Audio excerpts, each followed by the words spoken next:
Hello friends, एजुबे tutorial में आप सभी लोगों का स्वागत है। आज हम लोग सीडीपी सीरीज़ में अधिगम चैप्टर से 20 अति महत्वपूर्ण प्रश्न हल करेंगे।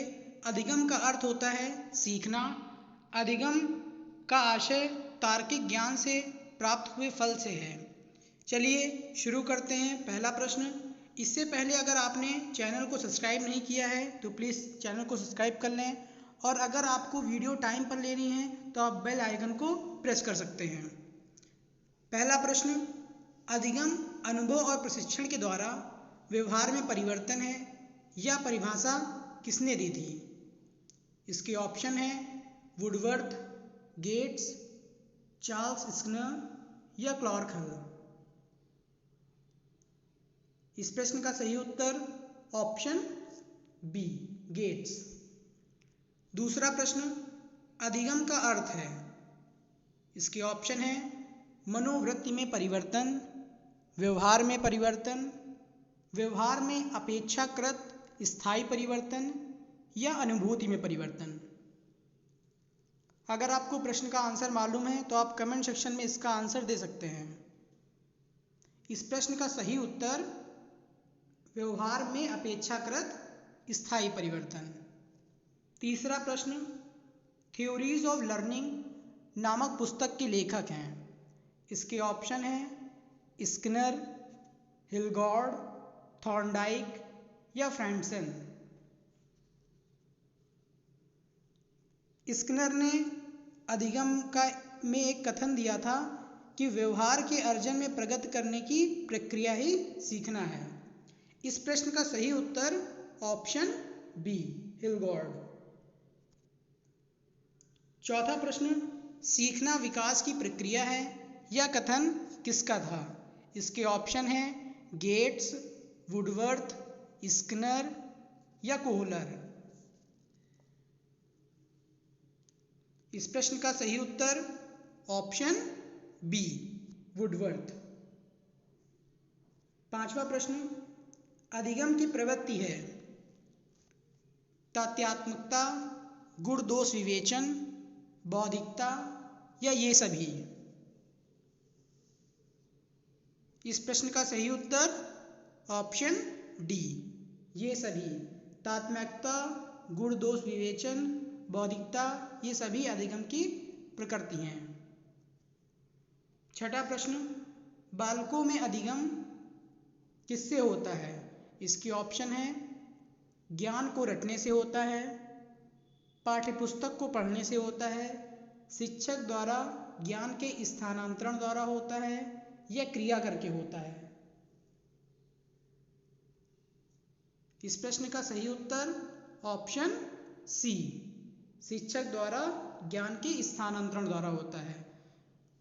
अधिगम में हम 4 प्रश्नों का उत्तर सीखते हैं कि व्यक्ति क्यों सीखता है, व्यक्ति कैसे सीखता है और व्यक्ति क्या सीखता है। 3 प्रश्नों का उत्तर हमें मिलता है अधिगम की व्याख्या से। चौथा प्रश्न। अधिगम के लिए क्या आवश्यक है? इसके ऑप्शन है स्वानुभव, स्वचिंतन, स्वक्रिया या उपयुक्त सभी। इस प्रश्न का सही उत्तर ऑप्शन डी, स्वानुभव, स्वचिंतन, स्वक्रिया ये सभी अधिगम के लिए आवश्यक हैं। आठवां प्रश्न। सीखने के वक्र कितने प्रकार के होते हैं? इसके ऑप्शन हैं 2, 3, 4 या 5। इस प्रश्न का सही उत्तर ऑप्शन डी, ऑप्शन सी, 4। नवां प्रश्न। सीखने के वक्र किसके सूचक हैं? इसके ऑप्शन हैं सीखने के प्रगति के, सीखने की मौलिकता से, सीखने के गत्यात्मक स्वरूप के या सीखने की रचनात्मकता से। इस प्रश्न का सही उत्तर ऑप्शन ए, सीखने की प्रगति के। सीखने के वक्र सीखने की प्रगति के सूचक हैं। 10वां प्रश्न। सीखना एक सार्वभौमिक प्रक्रिया है जो समस्त प्राणियों में पाई जाती है या एक उम्र विशेष के लोगों में पाई जाती है, समय के साथ धीरे धीरे कम हो रही है या अध्यापक से बालक तक आती है। इस प्रश्न का सही उत्तर ऑप्शन ए, समस्त प्राणियों में पाई जाती है। सीखना एक सार्वभौमिक प्रक्रिया है जो समस्त प्राणियों में पाई जाती है। 11वां प्रश्न, अधिगम करता है तो अधिगम का मुख्य आधार होता है। इसके ऑप्शन है परिपक्वता, मैच्योरिटी, शारीरिक विकास, फिजिकल डेवलपमेंट, विद्यालय की बनावट, स्ट्रक्चर ऑफ स्कूल या इनमें से कोई नहीं। इस प्रश्न का सही उत्तर ऑप्शन ए, परिपक्वता। 12वां प्रश्न, अधिगम को अधिक प्रभावशाली बनाने का तरीका है। इसके ऑप्शन है अभिप्रेरणा देना, प्रलोभन देना, नई शिक्षण तकनीकी प्रयुक्त करके या उपयुक्त में से कोई नहीं। इस प्रश्न का सही उत्तर ऑप्शन ए, अभिप्रेरणा देना।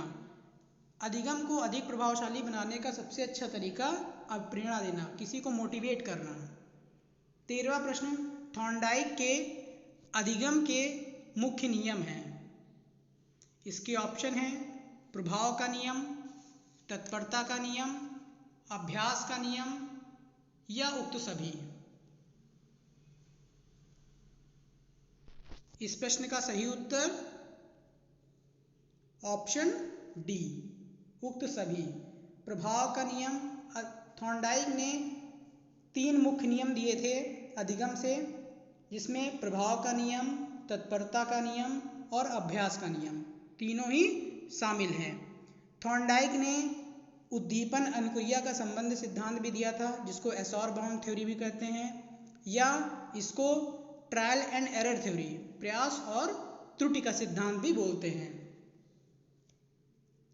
14वां प्रश्न, सक्रिय एवं आक्रामक अभिवृत्ति होने पर विद्यार्थी सीखता है।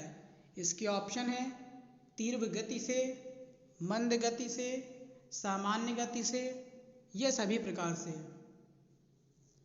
इस प्रश्न का सही उत्तर ऑप्शन ए, तीव्र गति से।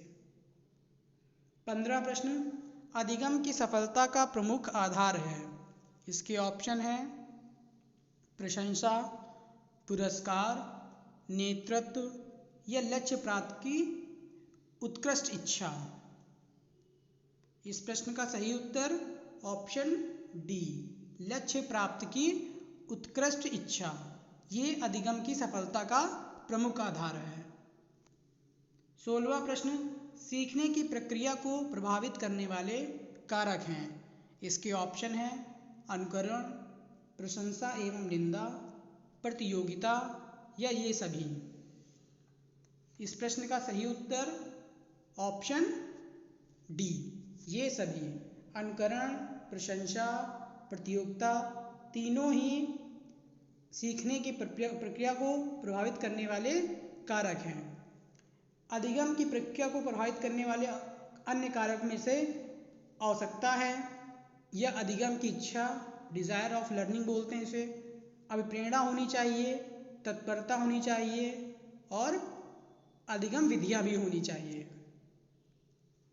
17वां प्रश्न, अधिगम में सबसे पहले भूमिका होती है। इसके ऑप्शन है आत्मीकरण की, समायोजन की, अनुकूलन की या अनुक्रिया की। इस प्रश्न का सही उत्तर ऑप्शन ए, आत्मीकरण की। अधिगम में सबसे पहले आत्मीकरण की भूमिका होती है। 18वां प्रश्न, अधिगम होता है। इसके ऑप्शन है सक्रिय रहकर, निष्क्रिय, शांत रहकर या सक्रिय और निष्क्रिय दोनों। इस प्रश्न का सही उत्तर ऑप्शन ए, अधिगम सक्रिय रहकर होता है। 19वां प्रश्न, अधिगम आदतों, ज्ञान व अभिवृत्तियों का अर्जन है या किसने कहा। इसके ऑप्शन हैं Crow and Crow, Guthrie, Murphy या स्किनर। इस प्रश्न का सही उत्तर option A Crow and Crow. 20वां प्रश्न, निम्न में से कौन सी अधिगम की विशेषता नहीं है? इसके ऑप्शन है अधिगम का अवलोकन प्रत्यक्ष रूप से किया जा सकता है, अधिगम प्राणी की अभिवृत्ति है, अधिगम व्यवहार में अपेक्षाकृत स्थायी परिवर्तन है, या अधिगम एक लक्ष्योन्मुख प्रक्रिया है। इस प्रश्न का सही उत्तर ऑप्शन ए अधिगम का अवलोकन प्रत्यक्ष रूप से किया जा सकता है। इस प्रकार से अधिगम चैप्टर के 20 अति महत्वपूर्ण प्रश्न समाप्त हुए। अगर आपको वीडियो अच्छी लगती है तो प्लीज़ आप वीडियो को लाइक कर दिया करिए और वीडियो को शेयर कर सकते हैं अपने फ्रेंड सर्कल में। अभी तक अगर आपने चैनल को सब्सक्राइब नहीं किया है तो प्लीज़ चैनल को सब्सक्राइब कर लें। Thank you for watching the video. Signing off, take care.